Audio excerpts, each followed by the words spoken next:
really know. Let's get into the draft here and have a look at how it's all going to shake out. Talia, a champion that wasn't on the buffs or nerfs list, and so is going to skyrocket into some prevalence, as the Gwen's still going to be banned away, this time on the blue side, quickly enough.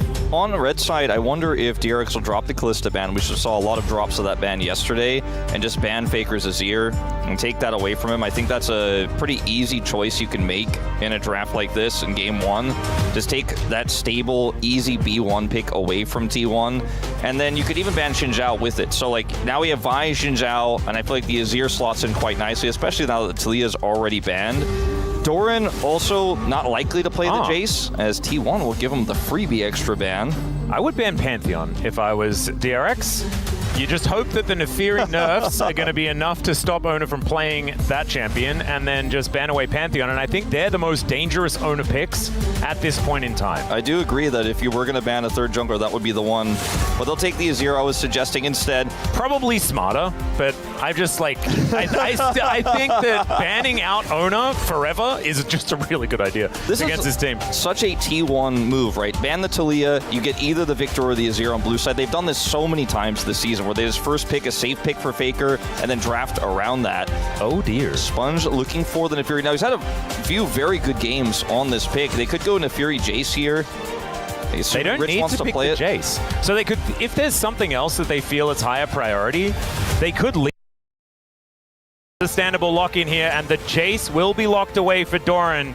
He is happy to play it, just hasn't had as much success on it as our other Jace players. Even though Rumble has also been, you know, this season, we haven't been super high on the pick and where it is priority-wise. We've had a few Rumble games, you know, over the last week and a half that have been pretty insane. But the Jace is really strong into the Rumble early, have played well. And I think Doran, despite that big loss he had on the pick, is going to shy away from it. Is another Annie draft. You and I were talking about this before the show. I said it when we did the pre-show yesterday. I was like, Annie's coming back in mid lane 100% here in the LCK. Yep. And now two of our east side teams have already locked in. We saw Vikla play it yesterday, and UCal likely to play it here. I suppose it still could be flex to Andil, but I think it is going to be a mid-pick. Yeah, this is absolutely huge. I love the fact that Annie is back in the meta. I just think that the champion really helps our teams that are struggling with coordination. You know, you give the Annie to a player who is very vocal. We know UCal, pretty vocal. He doesn't need to think about what he's doing with his hands, because Annie doesn't really require very many of them.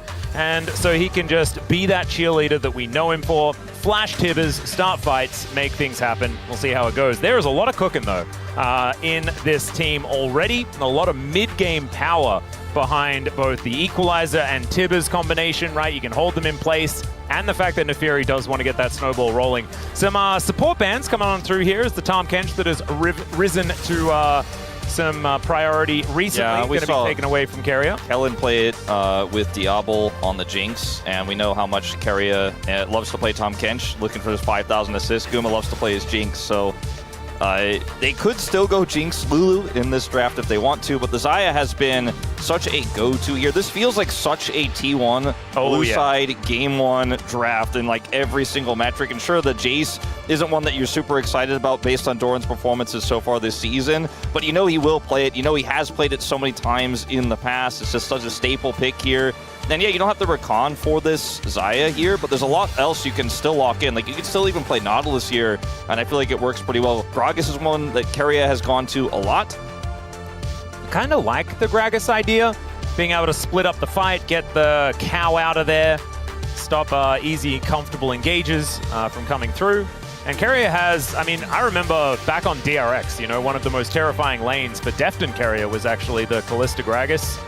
His Gragas mechanics, I think, second only maybe to peak performance Tucson from back in the day. Yeah. But his support Gragas is absolutely fantastic. Theoretically, a flex, I guess. Yeah, I was going to say, in other patches, we might be like, oh, is it Pantheon support? Is it a Gragas jungle game from Owner? But I don't think in this meta. Ooh, I love this Jhin pick here. Actually, you have such great setup, because you have the Neferi, you have the Alistar for frontline, and they're going in. The Annie is also going to be looking to lock somebody down, and the Jhin can follow up no matter where. Who's going to be piloting them rather than anything else? And I would agree with you. I think T1 have certainly made it out like bandits as far as the mid jungle is concerned. We know jungle is going to be where our eyes are glued in this game. But this is once again the Annie experiment that we saw work yesterday. It's a powerful top side of the map and some early game strength. See how it goes. We jump into the Rift. 소환사의 협곡에 오신 것을 환영합니다. All right, here we are, ladies and gentlemen, onto the Rift for our first match of the evening and our second of the week. T1 taking on DRX. And as the Spirit Blossom blooms, see who's going to be able to take a victory here. I'm not sure how I feel about the Rift changing all the time. It can confuse me as an old man.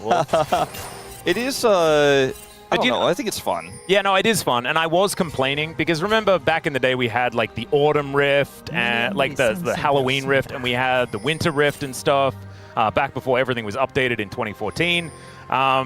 That was really cool, and I was always calling for it to come back, and now I'm like, oh yeah, but now everything looks confusing, and I don't know what's going on. And so I think what I'm trying to say is that it's very difficult to please everyone. Yeah, I think it generally is. I do like the way the fountain looks. In particular, I think it looks very nice.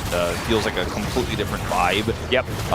And it's a huge change from the It makes you theme. know which side of the map you're on. Yeah. You know, like, I feel like you're way more aware of it. I know, you know, the fact that, you know, you have to walk down rather than walk up is, you know, the main difference. But the zoom-ins at the start, when we're having a look at both teams, it's clearly they're on different sides of the map. 100%. Yeah. So I guess when you're playing the game, it doesn't actually impact that much. But when we're watching here, it certainly does. It can be good for players who have confusion about that at the start of the game. Yeah, like Atlas, whose brain is small. So this will be UCal's first pick of the season, of course, on the Annie. LazyField did pick up a win on the Jhin when they played it last week. Oh.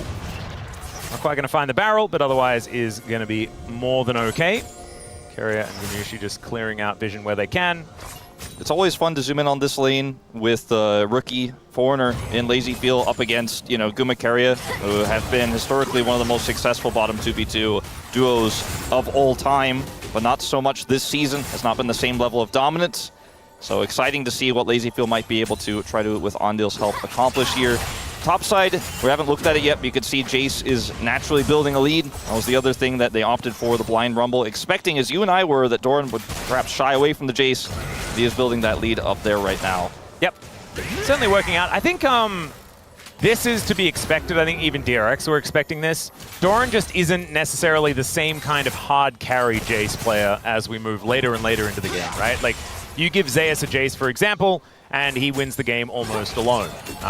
And that's not something that you can necessarily trust Doran to do quite as consistently. As level 3 going to be hit by Gamushi and Keria as they're continuing to put the pressure on. You can see about a wave in the lead, but about a wave is still approaching DRX, so nothing too much to worry about here. Cal is a stun prepped here, so there's an angle to try to get Faker's flash. Molten Shield for that extra movement speed.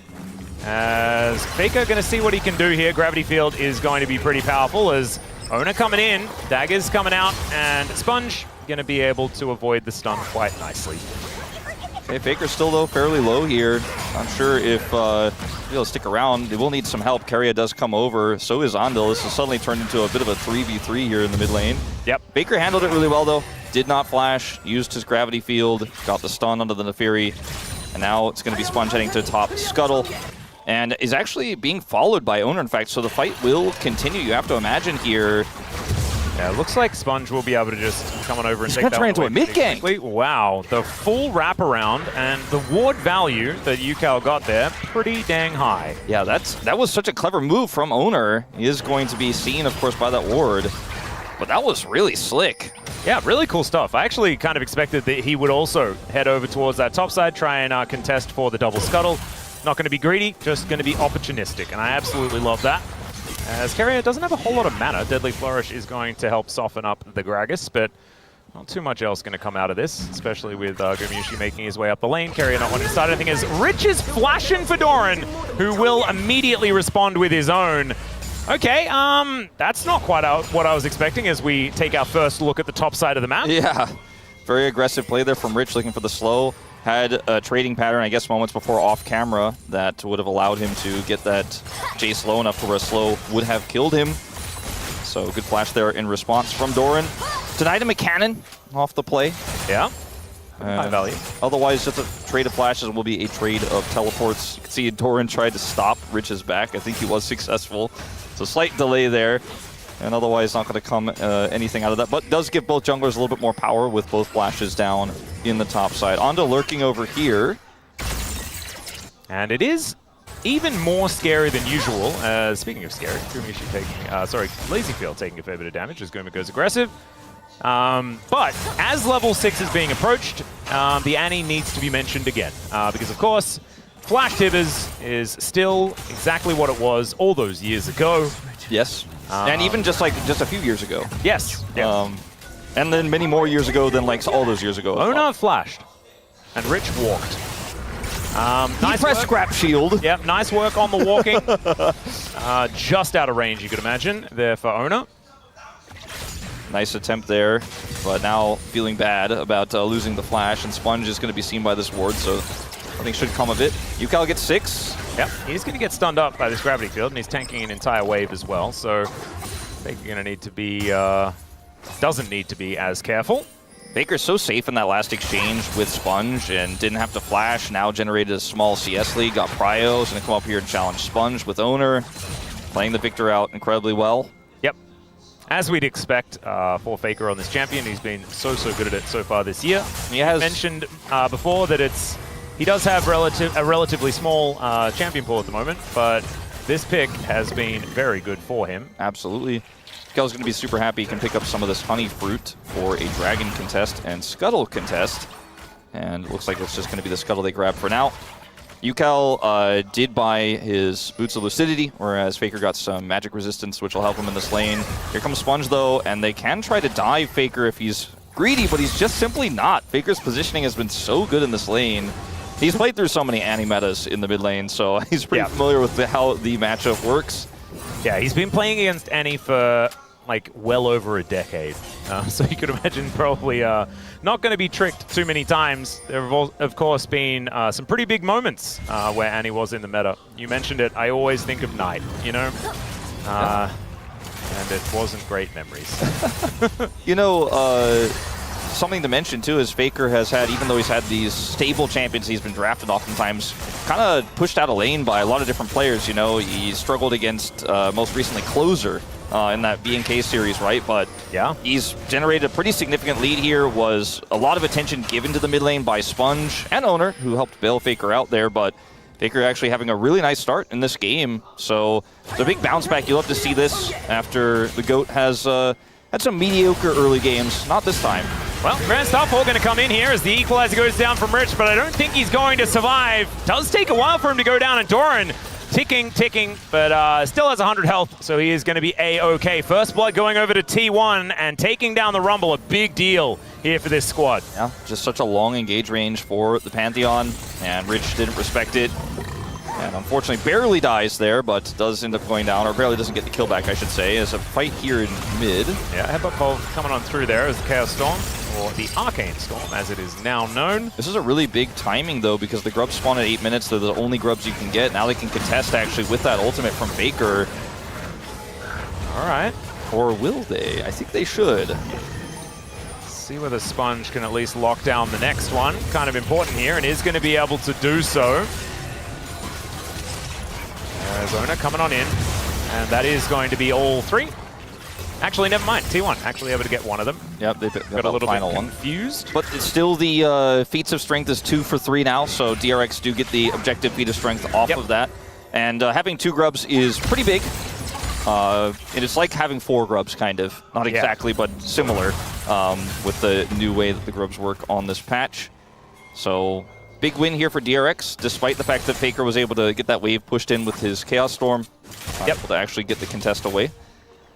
Yeah, it's sort of not really how it works, but I just sort of divide the grubs in half now and just apply everything to half the number that I would have otherwise applied it to. And that helps my brain.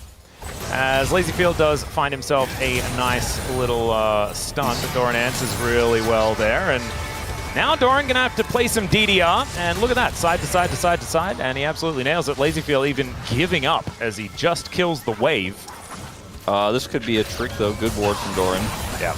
Oh, Shock Blast almost just killing LazyField, and thankfully for LazyField, he walks onto Okay, there's the flash, and the answer does come through. There's the headbutt from Andil! And down he goes. Oh no, Doran absolutely baited. Still does get the flash, I guess. But that doesn't feel good. Oh man, it was so well handled by Doran. He avoided all of the shots. He came over there, he had the shock blast. He's like, I've got flash, I'm going in on this. And you can understand exactly why he did what he did. I think now, in hindsight, it was a little much. It was not necessary to commit that hard, but he almost got a kill, and had Andil not been there, he would have been like, all right, well, whatever, I walk away from this. He had TP as well to go to the bottom lane after the play, so could have just walked away, but if LazyField decides he wants to be greedy, Doran doesn't hit these and, you know, doesn't flash that, then, like, he actually gets a kill. Otherwise, he gets LazyField's flash no matter what. So, you can see the thought process, but the end result is not going to be on Doran's highlight reel, unfortunately. This might, though. Let's see whether he can get some sort of outplay potential onto Rich. And the answer is no. Rich distracted by this minion wave, as he does have to run back to get it. Keria moving in. There's another headbutt poke here from Andil, but Owner is coming on over, and Keria is looking for an opportunity. The laning stats here not looking great for DRX in this early game in terms of CS. Even though Doran died in the kind of lane swap situation up there, he is almost 20 CS up. As Yukau's going to drop a bear. Yep, here's Tibbers. The Arcane Storm down as well, but not able to get another stun. And it is a very even trade. As, look at this, the arcane-powered Tibbers just attacking the goat over and over. And that is going to be T1 locking down the dragon. Flash pulled onto 3, though. Deadly Flourish comes down. Equalizes fantastic. Featherstorm buying so much space, though, as Gumayusi looks for an opportunity with the flash. But now has gone a little bit too far. Or has Sponge, who goes untargetable and just says, I'm an Ascendant. He will do so. The bleed's ticking, but not ticking enough. And Protect the President is in full effect, as Gumayusi will survive. Yukao does not have teleport, doesn't join the fight, decides to push for plates instead. I saw the angles there for DRX, but the play on the side of T1 was just too good, and now Owner shows up with his ultimate. LazyField gonna get stunned. Yep, flash on in, as Gumayusi maybe didn't need to be there, but Deadly Flourish was definitely not gonna land, so down goes the Jhin.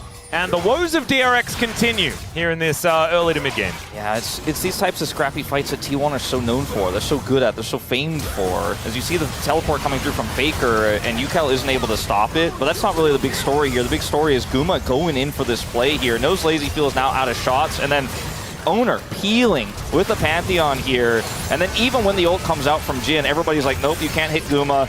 And he doesn't have his buttons anymore. So we kill the Naafiri and keep Guma alive. LazyField here is just like, all right, well, I guess I'll try to clear. This is very greedy. He is punished for it instantaneously. There's so much vision here as well, so that Owner knows there's no one lurking around. He also won the team fight just before, so I think he's pretty aware, but like, there was just no angle, unfortunately, for LazyField in which this was going to be okay if Owner pressed R, and he did. So the lead here for T1 starting to balloon a little bit, and that also gets the Feats of Warfare on the board. Yeah, so not quite with Feats of Strength just yet, needing a first turret or perhaps a couple more objectives. So DRX still in with a fighting chance, I guess. But this game is really starting to feel like the power level of these players slightly varied. That's all I'm going to say. DRX not really finding too many windows. I do think that they have tools. The problem is that the power spike for this composition is sooner rather than later. Yeah. And T1 are already hitting their stride, and they've got a Xayah, they've got a Viktor, they have got so much power. Not to mention the fact that Keria can really single out these carries from DRX and make things difficult if they want to try and deathball. It's really hard to, you know, play this comp when you fall too far behind, because yeah, you could still, it's very simple, like you said, and we've talked about so much with Annie, but if the Annie doesn't get the kill, This is a special steak delivery here, as Andil is going to be providing it. T1, all three of them just around the dinner table. Deathray will be able to secure it, and I'd say that's medium rare. Yeah, most people like to enjoy a nice steak at home that they prepare themselves or at a fancy restaurant, but Keria's changing the meta. He will deliver it from time to time. Yeah. LazyField, careful. I think maybe with the fact that the cast came down first, do we call that sous vide?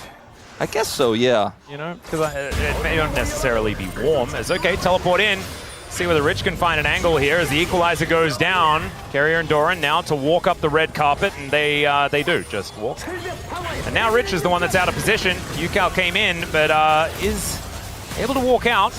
Had to invest the teleport in a play that isn't necessarily working. Let's see whether we find ourselves a stun, as it doesn't quite work. Gumayusi in trouble though, and he will just burn down. So finally they get their prize that they've been looking for oh so long. And Gumayusi does go down, but they have to trade it for this outer turret on the top side of the map. FAKER will be taking that. That will secure feats of strength here for T1. I think the thought process for T1 is while FAKER doesn't have teleport, he could just call, all right, just delay the fight there. We have a Pantheon ult. He can join in instantly, and I'll get this turret. Unfortunately, Guma ended up being an unnecessary casualty, I would argue, there in this fight, but T1 were very aware that they had control of the map, and that's first brick, which means feats of strength. So FAKER has just probably made this call a million years ago when the fight breaks out, and this is a very aggressive teleport angle here from the Annie, right? This means that Carrier and Doran have to walk up as we're actually going to live, where Rich is... Yeah, he's flashing on FAKER.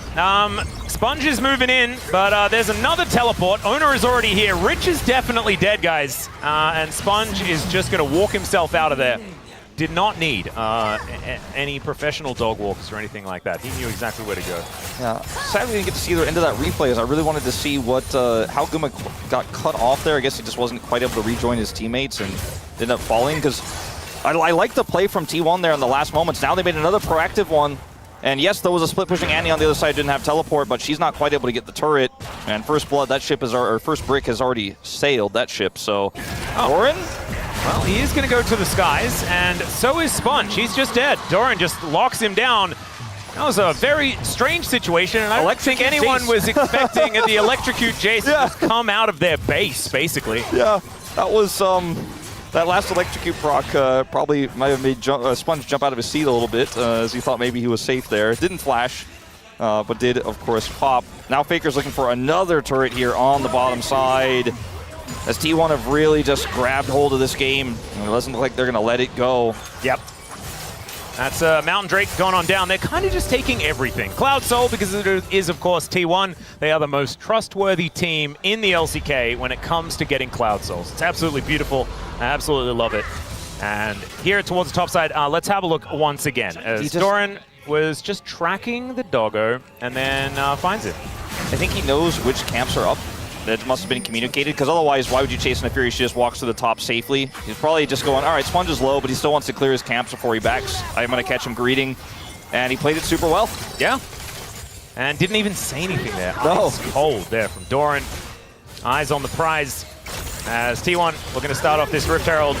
Let's see whether DRX can find themselves an angle. There is FAKER getting engaged on. The equalizer is down, and I think he is going to be dead. The rest of T1 now trying to escape as the Featherstorm going to get the flash out as well. Gumayusi Blast Cone uses all of his utility, and there is UCal with the engage. Guma goes down after Owner. That's a lot of shutdown opportunities, and now Carrier, nowhere to go, has a cask. So that might buy him some space, but the rest of them are just going to be killing Rich. These stuns from the Annie set up really, really nicely, especially in this moment. Yeah, it's so hard to get away from this Annie when you end up losing a fight like this. And I was saying before, if DRX fall too far behind, when they do those combos, they look for the dive and somebody doesn't die, like your initial target doesn't die, you're like, uh-oh, well, our comp isn't working anymore. FAKER has the shield here, survives for a really long time, but still ultimately dies. There's no one to peel. This time around, T1 aren't set up. This time around, there's no way for Owner to actually keep his carry alive, and the chase comes through. I thought they were going to blast cone over, but they played it a little bit more measured. Ando goes in first, and then it's just stun after stun here from UCal. Got another one prepped here. And he's just like, all right, well, we're just going to keep pressing buttons, and you can't get away. This turret's not going to keep you safe. At least Carrier survives, but otherwise, 4 kills here across DRX. And the game that started to feel like they were just going to get pushed out of, they fight back. Yeah, they found a huge angle there. It's only 1,000 gold now, the difference. And yes, there's some feats of strength. There's a couple of Drakes. This is, like, still a rough game state for DRX to deal with. But this is what we wanted to see out of this composition. I think it's a little bit later than what I was expecting, but better late than never, absolutely. And so we do get to see that mid-game power. You know, if there was a slogan for Eastside, it would probably be something like, let's press R together, you know? I can see it at like the East Side Clubhouse, you know? Yep, that's on the wall, right underneath the fish, you know? Yep. And, I mean, it's just as simple as that, as Rich may be in trouble. I've seen this play from Doran before, as, yeah, Rich is definitely in trouble. There isn't a teleport to come on through here, and Doran is teleporting away. Teleport trade. 1-for-1 for the teleports. There we go.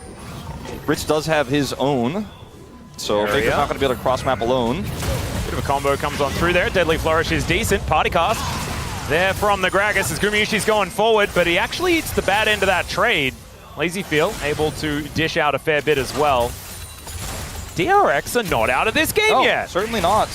And what looked like a very aggressive win for Doran on the top side does kind of end up fizzling out, and they end up stabilizing that bottom fight, but it's not the fight they were looking for. Still, the issue of scaling is there, right? The Jace is still 600 gold ahead, the Viktor's still 900 gold ahead, and they're both sitting on 2 items, and they're both going to continue to scale into this game. So DRX need to basically fight every objective from now on, starting with this dragon. Cannot give it up. Otacon's on the bottom side of the map as well. It's going to be a big prize for them potentially as well, if they can pick it up or at least force a fight over it. As this comp isn't getting, it's not aging like wine, let's just say. Yeah, and I mean, it's not terrible scaling or anything like that, but I would 100% agree with you, just because you're staring down the barrel of Viktor Zaya, which can make things very, very... Yeah, it just doesn't scale as well. Yeah. There is certainly a difference in scaling options for both teams. I mean, the let's press R together of it still works really well in the late game. You can always press R together. It's just that when the champions don't die when you press R together, that you're like, I pressed R, it's on cooldown, I don't know. That's okay. Gumayusi throwing feathers around, Carrier's throwing barrels around. Lane setup here good for DRX. They have Rich in the top lane. He can TP down for the fight. He's got his equalizer back. Lazy Feel and Rich both have flash, so this fight is definitely one DRX absolutely have to play for. Cannot just simply give this dragon up. Yep. Carrier takes some poke here as the daggers do come in. Banana Brush control for both teams right now. Rich could get a turret before he comes, but he's going to come down right now, in fact. Lazy Feel, pretty aggressive positioning here, as I would be a little careful. Carrier comes in and reminds him exactly why, but they're going to try and turn it. Andal goes in. He is traded. Actually, he doesn't even go down. The curtains have now been called. And Gumayusi, you better dance. And he doesn't get out of the last couple. Ona puts up the wall.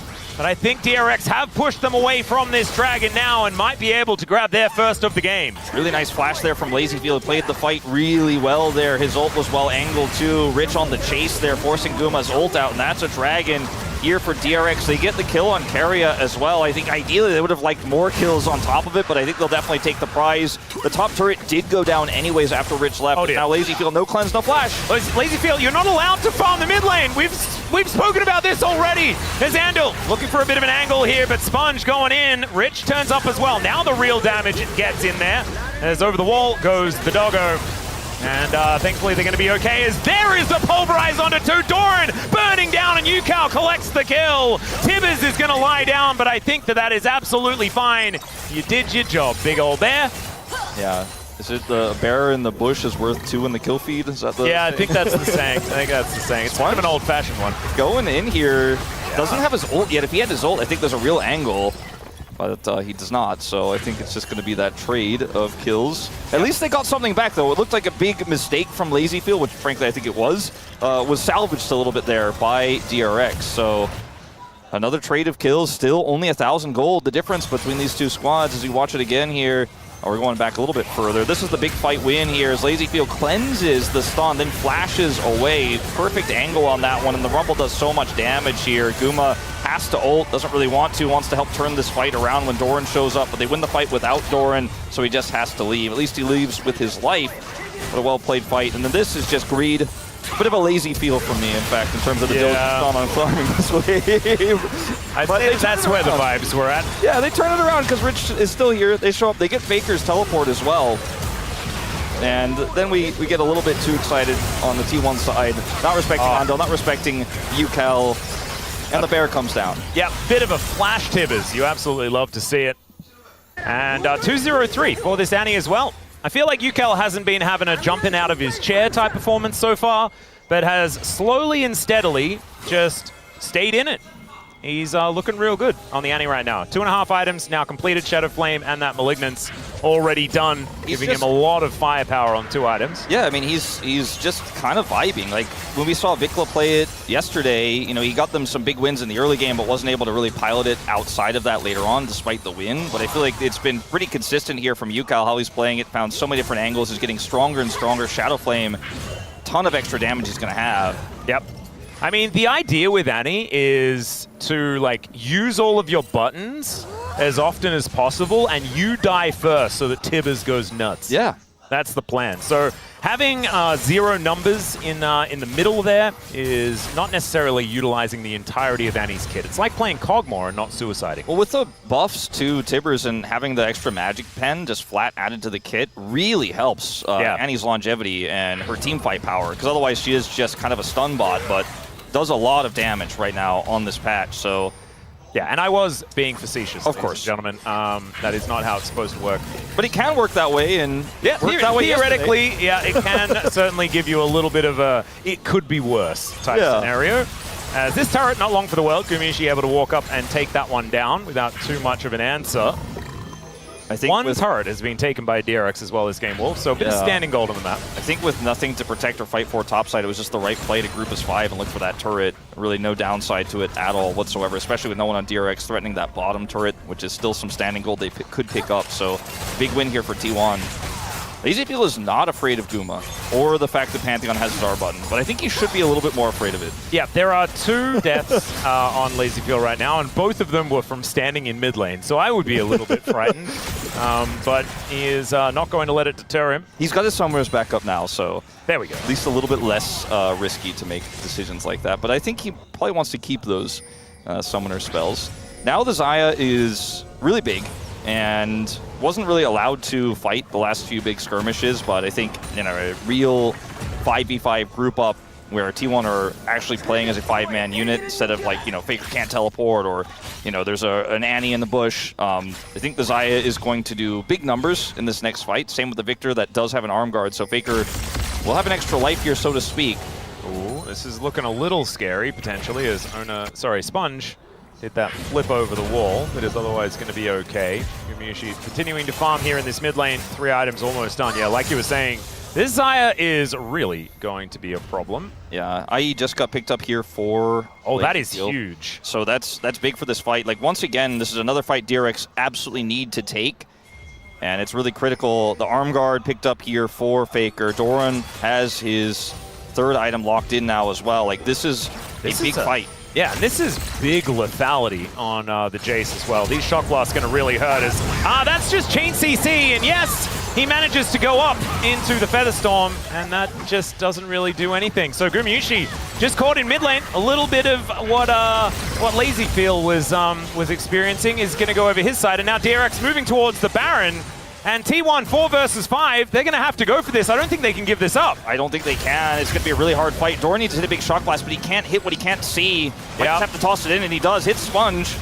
Yeah, Sponge not going to be too worried about it as Yukal on a flank angle. And Tibbers is just being really frustrating. There's the equalizer as DRX look for the turn. The curtain call, unanswerable right now, but the bullets aren't really landing. And Rich also getting attacked by the Baron. He's out of there. Andel's also going to be taken down. And T1, they answer the fight really nicely. Now they're looking for even more, but should they? Is the question. Ona says absolutely we should. As in goes Sponge and out he goes via the Death Chamber. As LazyFeel wanted to offer some damage back, putting some miles into the Infinity Edge that he picked up as he gets a big old shield, and Ona just going to be able to dance forward. Stun comes down, Faker finishes off the Jhin as Doran moving on over. Yukal almost in range, doesn't have flash though. As T1, DRX thought that they had an opportunity. They killed Gumiushi and things looked great, and then they bit off a little more than they could chew. I don't know if they necessarily need to start Baron there, but critically, like, Yukal didn't use his ult on the kill on Guma in mid, as Guma's now first to respawn, is going to go over here and take the dragon by himself. So they just do this with a flash stun. He actually does commit his ultimate here. He had it back up, so I was wrong about that. My apologies, everyone. but he had his ult back up. He was sitting on the flank, and look at this setup for UCal on the side here. They just want to deny owner entry, but Andil and Rich make the call to look for a fight at the same time while UCal is just guarding the Pantheon. I think this is where the fight really goes wrong, because you could either commit to the fight on the bottom side and not try to deny the Pantheon entry, or just deny the entry, play slow, and don't engage as the Alistar and burn the Baron and force them to come to you. They tried to kind of do everything at once there, hold the Baron aggro, and hold the flank, and win the fight, and T1 will punish you every time, and that's just great mechanics here from FAKER and Owner on the follow-up here. LazyFeel and UCal also play this very well. Owner getting a little bit greedy here, trying to use his shield to buy the time necessary to grab that kill, but still, trade up for T1, a denial of the Baron, and now back 3,000 gold in the lead. Yeah, it's not a game-ending lead, but I think it feels right now like at any moment, if DRX lose more than 2 people, it's going to be game over. Whereas DRX, I think, have a couple more team fights to win before they have any meaningful advantage in this game. Puts T1 in a fantastic position as Carrier goes for it once again. Cast just going to knock Rich into the wall, and there's nothing he could do. He gets the equalizer off, but that is all we can really say about that. Unbreakable Will now on cooldown for Andil, but he still gets taken down halfway, and this is what I was talking about. T1 now just able to get picks, translate that into full map control, and DRX are just going to fall further and further behind. And a bunch of extra stats now as this Thornbound Otacon is also going to be taken. If they all walked into UCal where he had his Tibbers stun prepped, you know, maybe there's a world where that goes awry, but once they got a few kills and they were like, UCal's missing, he can't come to us, we have control vision on all the entry points, we could just do Otacon. It's a freebie. So you could just see how easy it is for T1 to collapse when DRX aren't fully set up. And they need to be the ones starting the fights off, setting up their CC with a Jhin following up from a different angle. When they're not the ones who are dictating the pace, it's really easy for T1 to kind of pick them apart piece by piece and take these objectives off the map. Now they have Otacon, they have Cloud Soul Point. Guma picked that one up earlier after the Baron denial, and they've got their eyes set on Baron itself, at least in terms of vision here. DRX had some really big plays in this one. They're going to need a miracle now to get back in. I would agree. There is a very cool hat on the Annie. I mean, the Annie is like 2-0 and 5, almost has a full set of Dark Seal, Death Cap. I mean, if he could hit a big stun or the fight goes longer. Well, Owner's going to go in. This might be a bridge too far, as Sponge not going to get pushed away by that cask, and Andil is just holding them in place.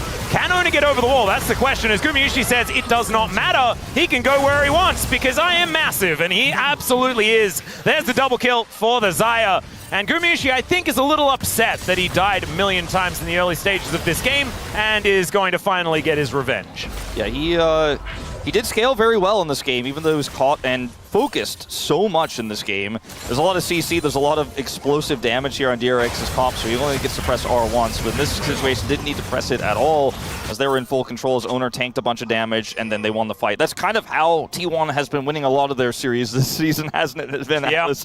Whether it's a Xin Zhao pressing an R, or Pantheon putting up a shield, that is going to be a Baron here for T1. Oh, Doran just walks from behind LazyFeel's tower.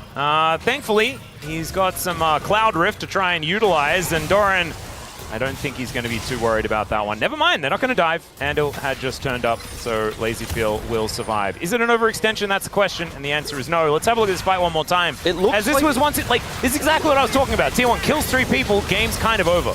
Yeah, I mean, it's like Owner, is he really in danger? The FAKER is just so tanky at this point in the game. Like, he's just so big. He's level 17. He is Viktor. It's difficult to burst down in situations like this. So he's just on the flank, and then the collapse is there. Guma's huge, and he just gets to clean up. FAKER denies anyone else from following up, and, you know, focusing on Pantheon, the only option DRX had, but it wasn't going to be successful. Now Owner's level 18. Yeah, that's a 3-level lead. This Doggo not looking too hot right now. Although it is a hot dog, so it's a bit weird. Probably should be at least warm. More like a chili dog right now. Yeah, definitely chili. That's okay. LazyFeel, can he protect that? Oh dear. UCal not going to quite find the Tibbers angle.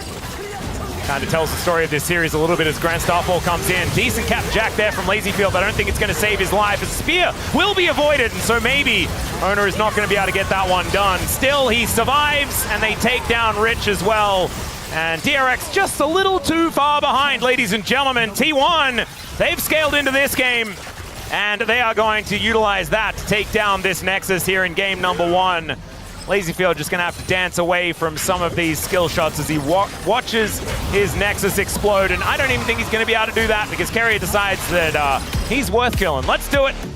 T1 take down the Nexus and will end.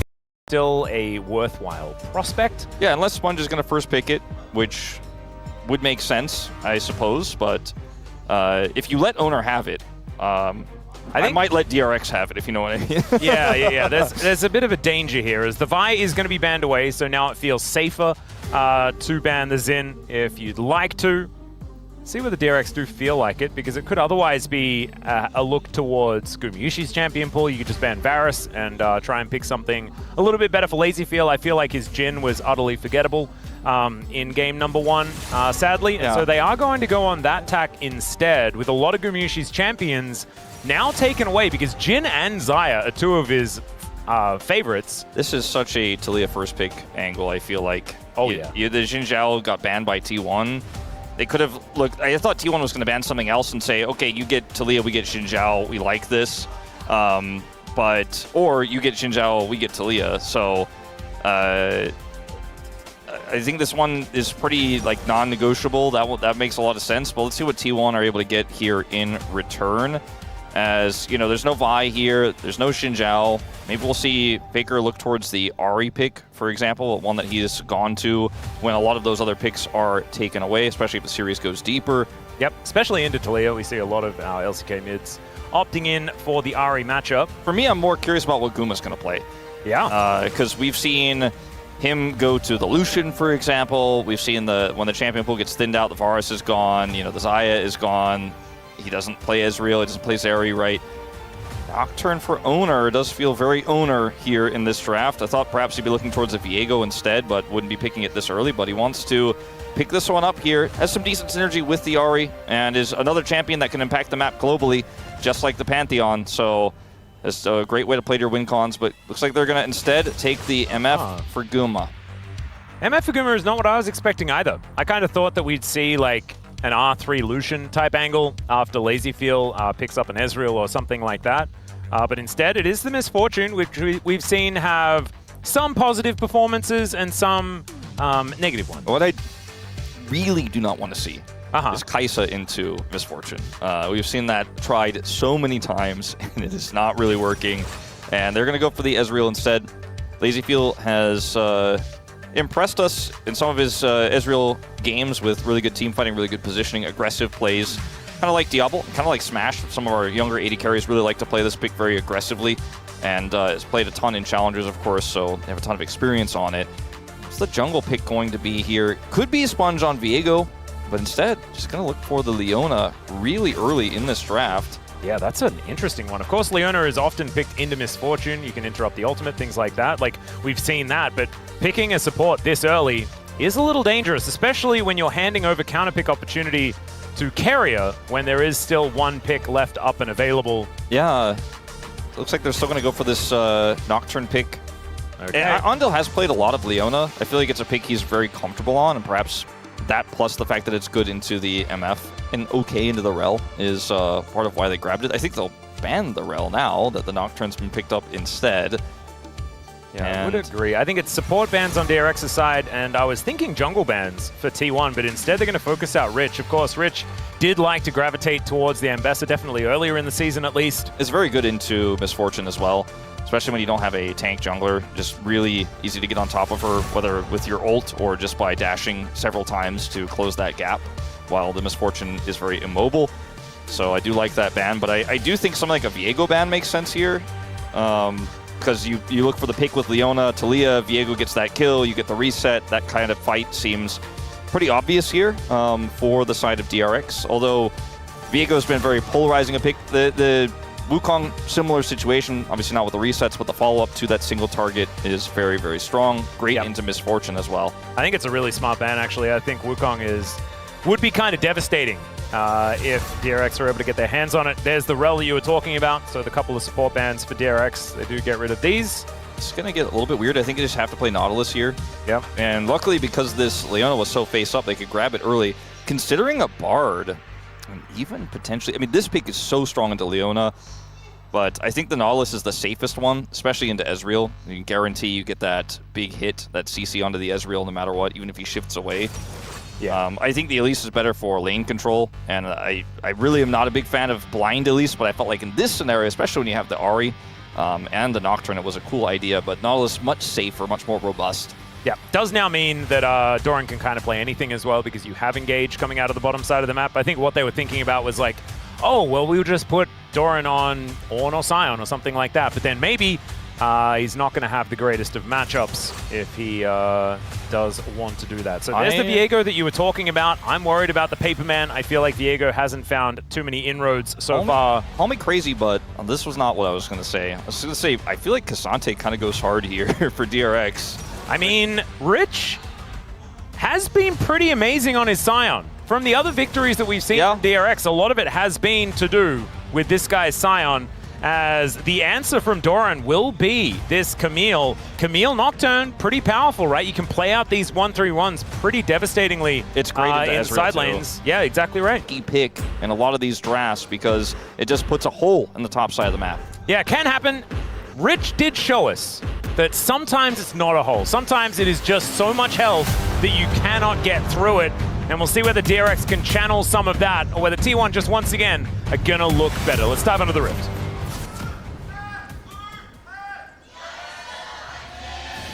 소환사의 협곡에 오신 것을 환영합니다.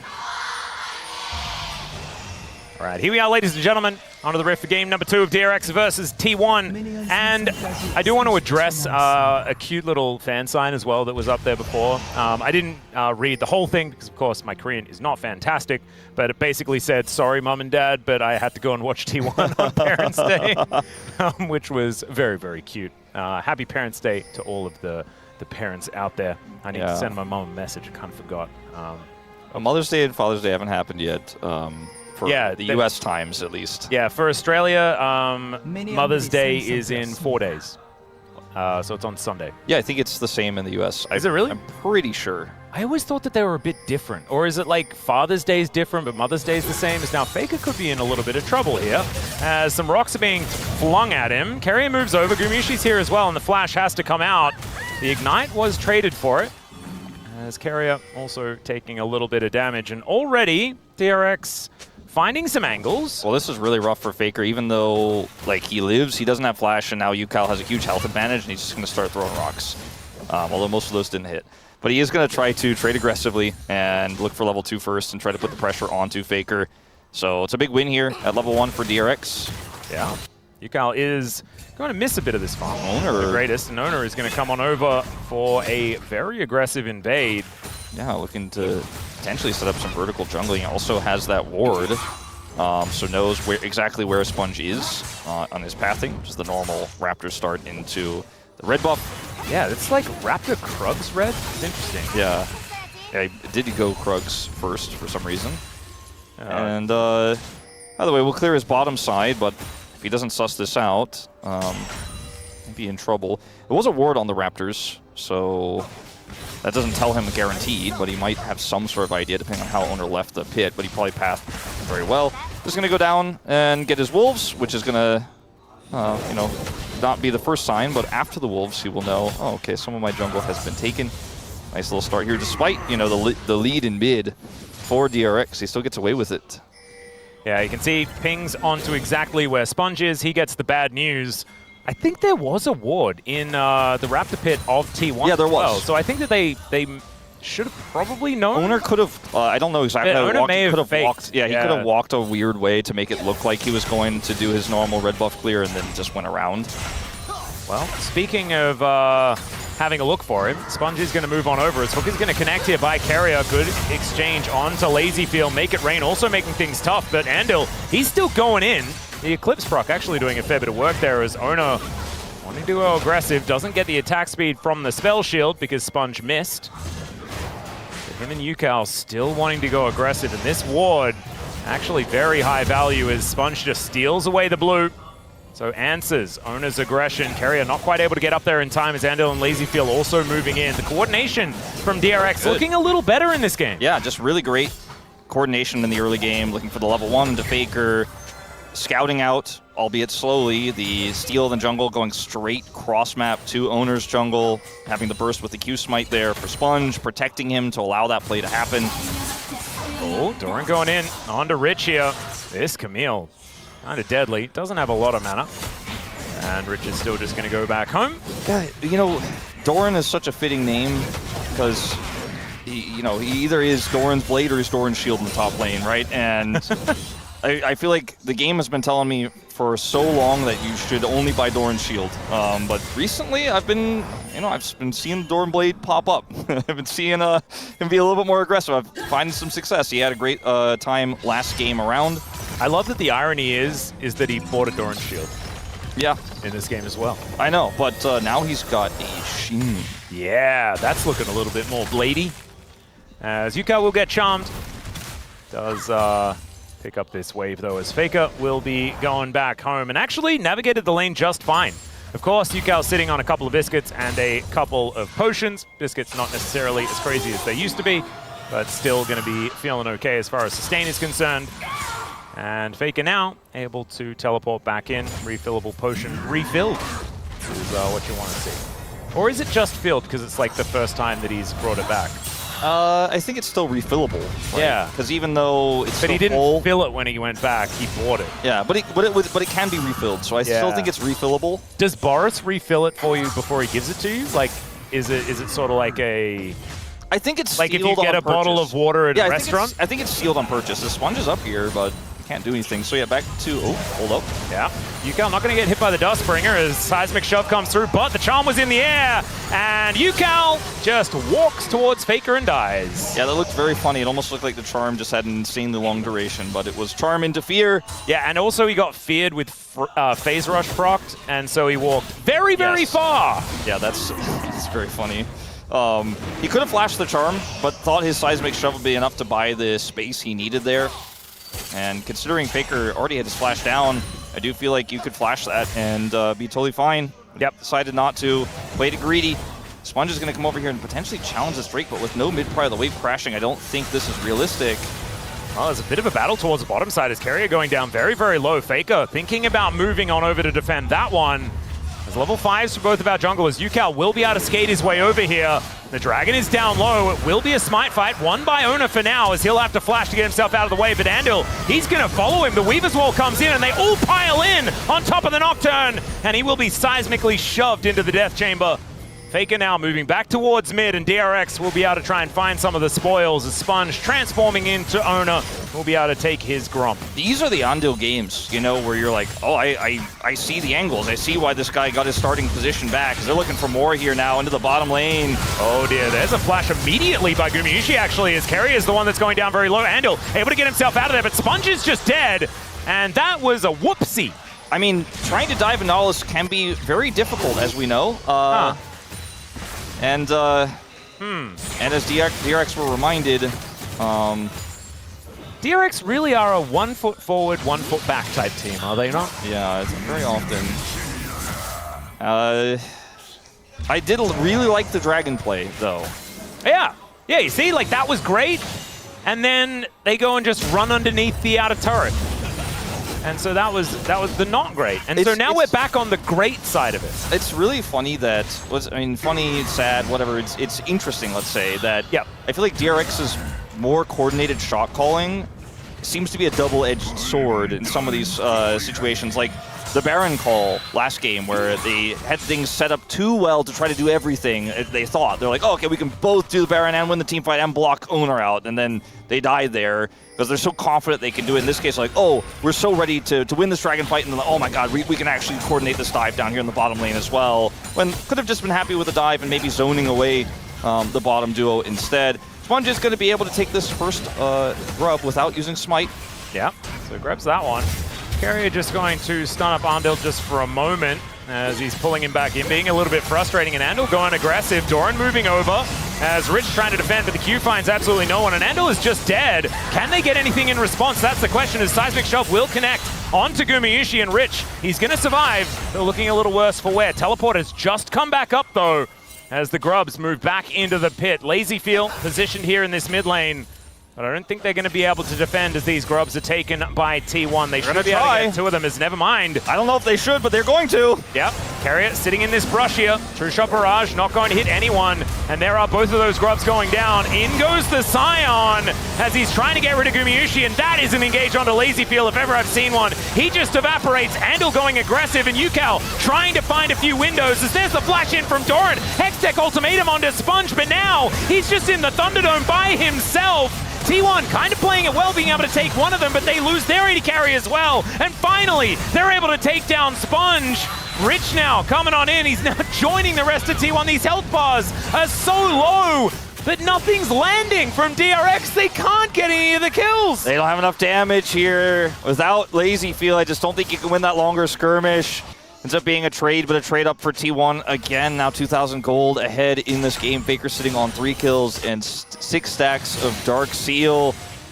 It looked like the idea from DRX in some of these moments was good, but I guess losing Andal here was unnecessary. Well, Faker can also keep Lazy Feel out of the initial part of the fight. Oh no, Mystic Shot going wide is a disaster, and Gumayusi walks up to him and shoots him. Oh dear. Well, this was unfortunately becoming a bit of a trend in this series. Not the upward trend, not the good trend. A trend you would like to avoid, as in this case, just a straight up 1v1. Yeah. Well, look, I think in challengers you don't necessarily get punished as hard in moments like this, especially with the stuff we're seeing from Jin. We just don't see that level of coordination, the punish plays coming through from T1. Here, don't you dare! Don't you dare shift in! Well, he sidesteps, but then that Mystic Shot missing, I don't even think would have mattered. Yeah, he didn't have flash, so Guma's like, well, I channeled this on you. And you shifted in, so you can't get out. That was a little unfortunate. We kind of knew before we saw the replay that one was going to transpire. Yeah, we saw the real thing at the end there, and so was comfortable to surmise. Not comfortable to watch again as that max range hook, just gorgeous. Down goes Mr. Sponge. He couldn't even flash or ult or anything. He was just dead. Is it a bit of a jungle gap series? Like every single T1 series recently? Yeah, Owner just kind of runs the rift, and Faker and Owner play well together, and T1 just win the game? It's looking a little like that. However, I would probably put a little bit more responsibility towards DRX and the way that they've been kind of playing this one out, because it feels a little bit like after that first skirmish was lost, DRX have been, I guess, playing a little less measured. It's just, I really feel that the confidence with which DRX are playing with is so much better than it has been. But sometimes it's okay to be a little bit nervous about making some decisions. Yeah, you know? I mean, there's a difference between confidence and recklessness. Yeah, there's starting to give me some like 2022 Live Sandbox feels right now with only go in, only fight, and force every fight, and also try to greed in every lane. And honestly, it's kind of weird because it makes me think about 2022 DRX. Yeah, there's also that. In the times where they weren't winning Worlds, the times where they were losing every game in the LCK. And it was kind of flipped extraordinarily early, and it had oftentimes someone playing Viego in the jungle as well. And that has continued to be a little bit of a problem here. Solo player will be able to lock down Faker. Seismic Shove is some nice chain CC. There we go. Here's the uptick from the DRX. And now, let's see whether the down tick is happening immediately. The flash hook, not going to quite find the mark, but I don't think they're out of the woods just yet, as, oh god, depth charge going to come on through as Yukal's in trouble. Does have to flash and does do so, but the double up almost murders both of them. Does manage to get the kill onto Yukal, and there we go. The ebbs and flows of DRX, ladies and gentlemen. They get a kill onto Faker, and then they lose two. Yeah, well, it's the traditional Faker dies, but then you win the fight style. Is over here, unstoppable hit the wall. Yeah, there's a stoppable moment there. A little stoppable. Slightly stoppable. I think Faker is pretty charming, and he is going to prove that as Rich just going to get taken out. The Zombie Scion going to see what he can do about this wave, and Gumayusi down towards the bottom side. This is really gone out of control at a very, very brisk pace. Yeah, the train is off the rails, and the train on Scion was stopped, actually, in fact, on the rails. FAKER initially went away from it because he was like, I know they're going to dive me, but then he called to his teammates, okay, we have the faster rotation. We have Nocturne. We have Nocturne ult. So I'm actually going to stay here and bait them into this. I don't think T1 got as much out of this as they thought they were going to. I think they thought they were going to kill 3, but they end up still having a huge win here, and Guma gets the double up and end up taking out Andil on the exchange. Keria, not sure if he really wanted that dredge line to connect, but over here, once again, just, you know, teleport advantage. Yeah. FAKER shows up, Rich is trading, kind of forgot about that teleport, and tries to run away, but is stopped. And yeah, kind of forgot about the Hextech ultimatum as well, I think. Yeah. But FAKER literally just respawned, and to get back out onto the map, he heads into the top lane and gets a kill onto the Scion. That is pretty efficient pathing here from the mid laner. He is very ahead on the Ahri. Yes. And he's looking for his second item pretty soon here. The gold lead is starting to kind of multiplicatively increase. It's starting to exponentially grow. It's starting to be a... It's going big. It's going big, yeah. And last time it went a little bit big, and then there were some mistakes from T1. Yeah. Not sure if that's going to happen this time. Yeah, this is going big much, much faster. You're exactly right. I think I probably could use some of your fancy words to describe it, but I think going big is really telling the story here. You don't want to go small with the gold lead. You want to go big. No. T1 mastered that years ago. And I just don't want to go too big on the words that I'm using to describe how big it is. I think just big is enough. As Doran is going to go in onto Rich here. I don't know what I was talking about there. It's okay. FAKER not going to get shoved. And there is the paranoia. Down goes Yukao. And DRX, it's just really feeling like they're looking a little lifeless here in this game. It's just hard when you're behind into this comp because Nocturne can be everywhere. Ahri can follow up so quickly. And now trying to even contest for this Herald feels like a pipe dream. Yeah, LazyField going to get engaged on here as he does cleanse. Tries to get out, depth charge following him there, but he invests the flash to try and keep himself alive. Sponge standing on so much vision as they do get rid of the Rift Herald. Dredge line goes wide, so does the Charm. T1, they're happy with what they got though, as Doran just really starting to run away with this side lane. That was sort of going to be an inevitability here towards this bottom side. But I mean, they didn't have any control over the objective. They wanted to try to maybe see if T1 was going to make a mistake, fight into them. But Trinity Force versus a... Speaking of going big, Guma's got the big F sword in his inventory, and he was ready to fight that. And it's just moments like this where you kind of forget Nocturne can be in your side lane instantaneously, but if you just play respectfully, then you just lose control. Oh, I've seen this play before, as this time FAKER does not get stunned up by the Solar Flare. TP. And Andil is dead, ladies and gentlemen. Teleport comes in from Doran, as Gumayushi may even be delivered the kill. Never mind, it goes to the GOAT. FAKER's like, so like I said before, this is the kind of game with Andil where you're wondering, like, maybe is Pleta coming in the next series? No, I'm being facetious, I'm being mean, but he has tried to make so many plays, and it's so hard when there's a global on the other side, when FAKER has the charm there, he's got the turret he can play through, they're trying to catch the king, and unfortunately they kind of keep missing because it's just on the slippery Ahri. They're trying to do anything they can from behind. And then when you fail, the Leona is going to die 4 times, but... yeah. Also, I don't think... There's just no real positives to speak of here at the moment. Oh, they did get a dragon. So there's that, as Doran is going to take a turret shot or 2. Never mind, he's got a hook shot, so he's just fine. FAKER now getting to work here towards his bottom side. They already have feats of strength, but if they didn't, they could get them again by locking down that first turret. There it goes.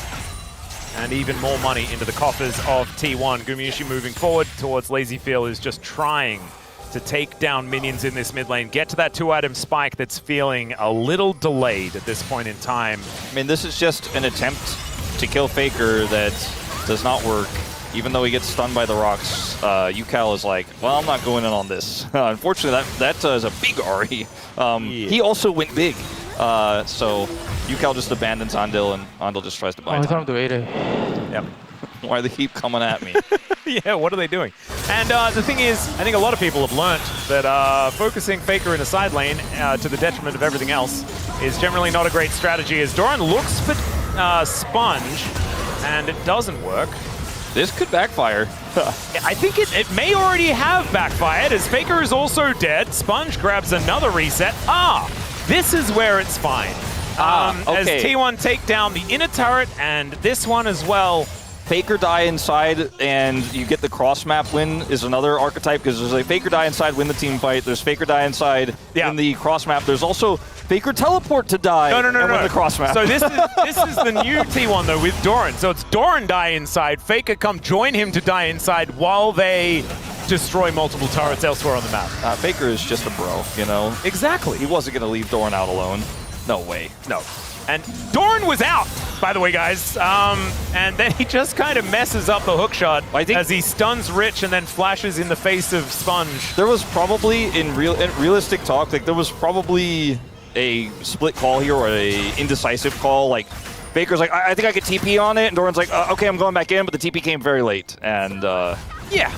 I think maybe it was just a let's see whether it works, and then they'll shelve that strategy and let's not do that anymore. There's a small dip in the gold lead there as showcased, so that's a positive for DRX, where everything else is coming up a little bit negative. A gold lead for Rich, which is pretty interesting considering the matchup, but...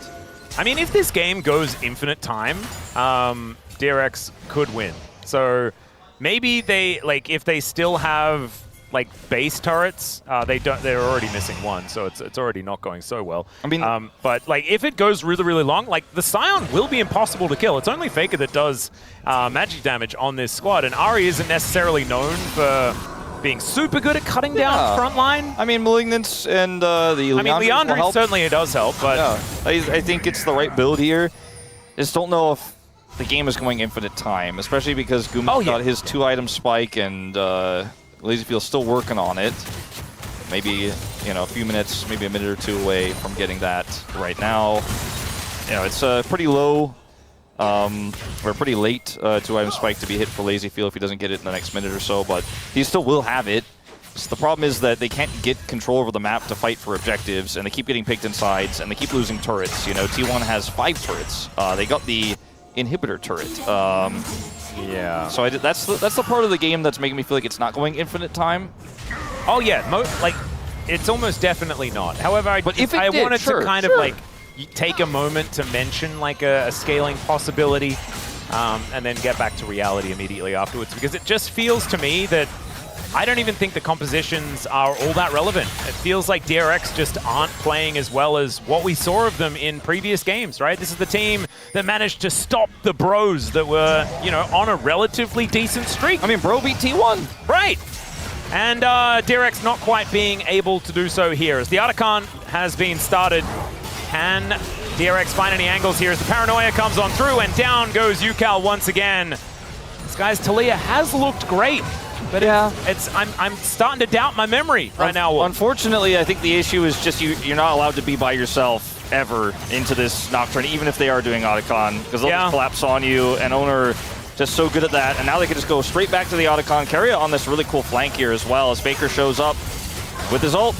Yep, Depth Charge going to get a couple of knockups here as Sponge being held out of the Otacon pit. Keria will be taken out though, and now T1 rotating over yet again. Scion finds the knockup as Doran is dead once more. And now Faker just doing what he can to try and stay in this, and maybe I spoke too soon. The flash to try and get the knockup, but it's a great spell shield, and now Owner looking to try and turn it. This Scion is just massive on this front line though, and Yukal has respawned. The wall comes on down, Owner is singled out, and Rich turned into a zombie, but I think he's well and truly done his job, and I take it all back. Maybe I did really need to talk about that scaling aspect. This is Scion starting to look a bit strong. Also, I think T1, I really liked Keria's flank idea, but they didn't collapse with him, and the whole team was disconnected on his depth charge they dropped. It was kind of similar to what DRX did in Game 1 on their Baron, where they're like trying to hold Otacon, Keria's on this flank. Not this flank, this is where they killed Yukal first, but when we actually go to the next one, because this was great, everything about this is totally fine. Yep, this is good.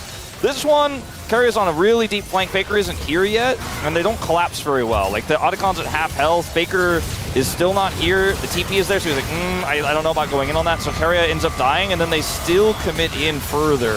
So it was just a very broken up fight here, and the ult from Guma is just way too late to layer on top of everything else. I think this is a nice win here for DRX, but really kind of T1 botched the execution of holding the Otacon there. And now DRX are going to get it. Yeah, the response is this Otacon as Paranoia does come down. That is Sponge securing it. As now Doran trying to get in there. Owner is well and truly in there. I don't know about whether he wanted to be. As the charm comes down, FAKER is cutting them all down. Both of the DPS have been eliminated. And FAKER is just looking to kill everyone. Gumayusi grabs a piece of it, and Andil is going to be going down next. Gumayusi trying to get out of the way of Rich, who's just not someone that he is able to kill. And FAKER will hunt down this Leona. T1, the punishment was immediate, as the Foxfire is going to be able to cut him out, as Gumayusi just spending some time outside of the queue. And yeah, as you can see, Gumayusi does need armor penetration if he ever wants to kill Sion. Look at that. Rich cannot die, by the way, guys, basically, as finally he does go down. And there goes he gets a double? Gumayusi. Does he get a double? No, I don't think so. The health bar is going down lower and lower and lower, and Carrier will be able to secure it. So there we go. Thankfully, the kill actually did come through. But we're starting to see the power of this Sion. Yeah, also starting to see the power of just how good FAKER is in these types of fights. And yeah, look at this. Slashes for the charm on the lazy field, deletes both carries, and then the fight is over. I don't care how tanky you are. You don't win these when the rest of the team is alive. Now, you do win the kind of 1v2 against Guma if he stays too close, and that did happen. As FAKER chased him down with the Foxfire, but consider also how close, like, DRX have to go for the Otacon, right? But Owner, if he's just there a little bit faster, he might have actually been able to get the Smite Seal. Might have just been a flip. You know, he has his ultimate, they get the vision just barely in time. This is just very silly. He unfortunately channeled his ult just too close to Rich there. It felt like it was the Titan's Wrath from Carrier that actually managed to do damage to Sion, because that's like on-hit magic damage. As Carrier does hit the 5,000 assists, and he's also rewarded with a kill for his efforts, as we saw there towards the top side. As Doran getting closed in on here by Yukal, as over the wall goes Sponge. Doran is going to then flash into Andil and gets immediately stunned. So there is a nice little advantage to be taken by DRX. Rich TPing in. They don't want to turn this into a Baron call. Yeah, how do you feel about a 4v5 Baron start? Well, I've seen this before, but I think this time they'll make better decisions about it, right? This time they're all in the pit. FAKER flank. Yeah. I'm all about that optimism as well, as in goes Carrier looking for that angle. Once again, Yukal is singled out and destroyed, and T1 just making it an uncomfortable time in the Baron pit. This time it's an immediate triple kill for FAKER. Can he find more? The answer is absolutely, as the GOAT may pick up a Penta, and in fact, he almost definitely will. He's the only one that does damage to the Scion, so there's the Penta kill for FAKER. FAKER with a Penta, and it's just perfect play on this Ahri. 15 kills. And once again, he doesn't care about your front line. He doesn't care about your Scion. He's finding those damage dealers in the back, goes to the back of the pit, and deletes them instantly.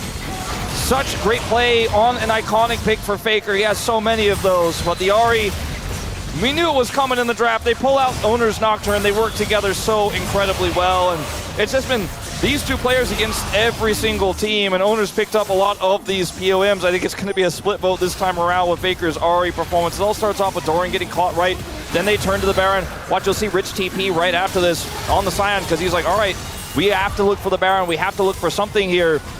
Watch FAKER, just only watch FAKER, and when the Nocturne holds up, he closes the gap, hits the charm onto Yukal, goes onto Lazy Field, and they just collapse on him and kill him.